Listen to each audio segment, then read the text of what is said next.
কলম্বোয় কাল শ্রীলঙ্কার বিপক্ষে প্রথম ওয়ানডেতে রান তাড়ার শুরুটায় ভালোই হয়েছিল বাংলাদেশের। 100 রান উঠেছিল মাত্র 16.2 ওভারে, উইকেট পড়েছিল মাত্র একটি। তানজিদ হাসান তামিম খুবই ভালো খেলেছেন। নাজমুল হোসেন রান আউট হওয়ার আগ পর্যন্ত সব ঠিকঠাকই মনে হচ্ছিল, তারপর যেন সবই উল্টে গেল। 27 বলের মধ্যে 5 রানে নেই বাংলাদেশের 7 উইকেট।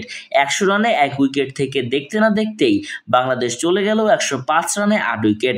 ওয়ানডে ইতিহাসের সবচেয়ে কম রানে দ্বিতীয় থেকে 8ম উইকেট হারানোর রেকর্ড এটি।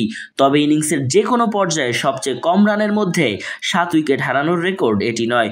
ওয়ানডে ইতিহাসে এর চেয়ে বাজে 7 উইকেট ধস আছে মাত্র একটি।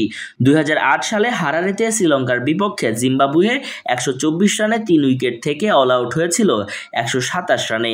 শেষ 7 উইকেট হারিয়েছিল মাত্র 3 রানে। বাংলাদেশের ইনিংসে এমন ভয়াবহ ব্যাটিং ধস এবারই প্রথম হলো না। 2014 সালে মিরপুরে ভারতের বিপক্ষে 106 রানের লক্ষ্যে ব্যাট করতে নেমে 8 রানে শেষ হয়ে যায় 7টি উইকেট। 3 উইকেটে 50 থেকে 58 রানে অল আউট হয়ে ডিএল নিয়মে 47 রানে হারে বাংলাদেশ। গত বছর শারজায় আফগানিস্তানের বিপক্ষে প্রথম ওয়ানডেতে 11 রান শেষে 7 উইকেট হারিয়ে 143 রানে অল আউট হয়ে 92 রানে হারে Bangladesh. Murtaza Tanvir, news desk, Bengali mail.